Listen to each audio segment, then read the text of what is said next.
This is the ground coffee. You put the coffee here. There's two sides, single and double espresso, and then you tap it in, push it to make sure it's tight,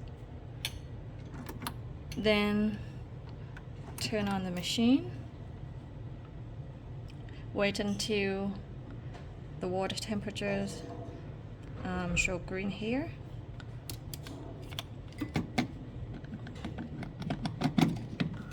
Put your coffee in, rotate to the right and make sure it's tight. So here we go.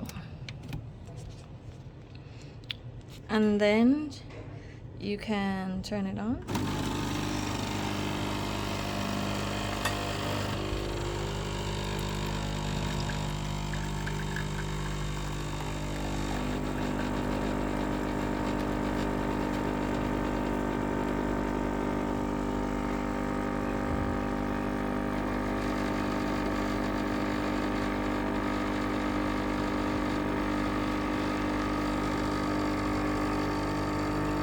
To stop,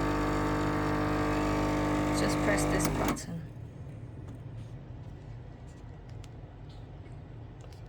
That's it.